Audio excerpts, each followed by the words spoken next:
ఎకరాల్లో SEZ 380 ఎకరాల్లో గిర్మాపూర్లోని ఐటీ హబ్బు అండ్ కొండలకోయల్లోని ఐటీ టవర్సు వీటన్నిటికీ అనుబంధంగా ఒక 8 వెంచర్లు సర్వీస్ రోడ్డుకి దగ్గరగా వేయటం జరిగింది.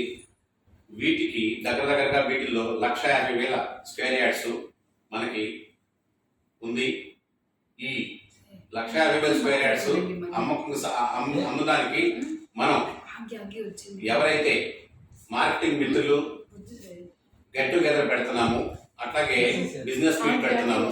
దీనికి రామిరెడ్డి ఫంక్షన్ హాల్, గౌడేలి దగ్గర ఉన్నటువంటి రామిరెడ్డి ఫంక్షన్ హాల్లో 23వ తారీఖు 10:30 లాంచింగ్ ఉంది. దీనికి మీరంతా కూడా అటెండ్ కావాలి. ఈ యొక్క అవకాశాన్ని సద్వినియోగం చేసుకోవాలని మార్కెటింగ్ మిత్రులకు, శ్రేయోభిలాషులకు మనస్ఫూర్తిగా కోరుకుంటున్నాను. ఇట్లు మీ శ్రీనివాసరావు మక్కెన. ఇప్పుడు మళ్ళీ చెప్పండి.